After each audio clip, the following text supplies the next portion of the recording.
योग कैसा होता है। ठाकुर जी जब महाभारत युद्ध के लिए द्वारिका छोड़कर के हस्तिनापुर आ गए तो कुछ दिन में ही द्वारिका के लोगों को एक वायरस हो गया था। एक महामारी द्वारिका में फैल गई थी।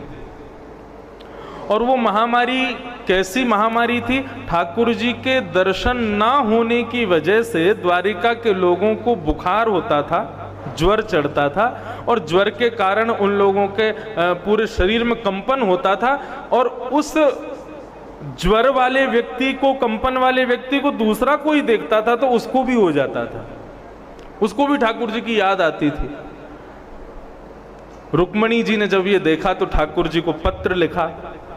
ठाकुर जी को पत्र में कहा कि आपके दर्शन के वियोग में द्वारिका के लोगों की स्थिति बड़ी खराब हो रही है।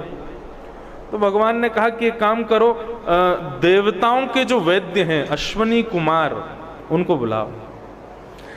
देवताओं के वैद्य आ गए। वैद्यों ने आकर के मरीजों को देखा। ये भी हो गया कि लोगों के प्राण निकलने लगे ठाकुर जी के वियोग में। तो अश्वनी कुमार ने आकर के रुक्मणी जी से कहा इसका कोई उपचार नहीं है, इसका एक ही उपचार है। क्या? ठाकुर जी वापस आ जाएं, अपना दर्शन दे दें, तभी इन लोगों के प्राण बचेंगे, नहीं तो ये धीरे धीरे द्वारिका में सब मर जाएंगे। ऐसे ठाकुर जी के दर्शन का वियोग। तब ठाकुर जी महाभारत युद्ध प्रारंभ होने से कुछ दिन पहले हस्तिनापुर से वापस आए द्वारिका।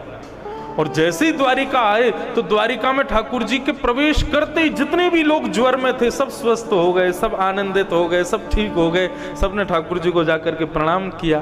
भगवान एक रात्रि सब द्वारिका के लोगों से मिले, सबको गले लगाया, सबसे प्रेम से बातें की। लेकिन भगवान रुक्मणी जी से कहने लगे अभी तो सब ठीक है लेकिन कल हमको वापस जाना है, तब क्या होगा? बोले प्रभु कुछ करके जाओ, आप कोई व्यवस्था करके जाओ। ठाकुर जी चाहे तो अनेक रूप धारण कर सकते हैं, लेकिन ठाकुर जी एक विचित्र लीला है। कर्तुम अकर्तुम अन्यथा कर्तुम समर्थ ईश्वर। भगवान शब्द की डेफिनेशन है ये। जो नहीं करने वाले काम को भी कर देवे और जो करने योग्य काम को भी ना करे वही ईश्वर है।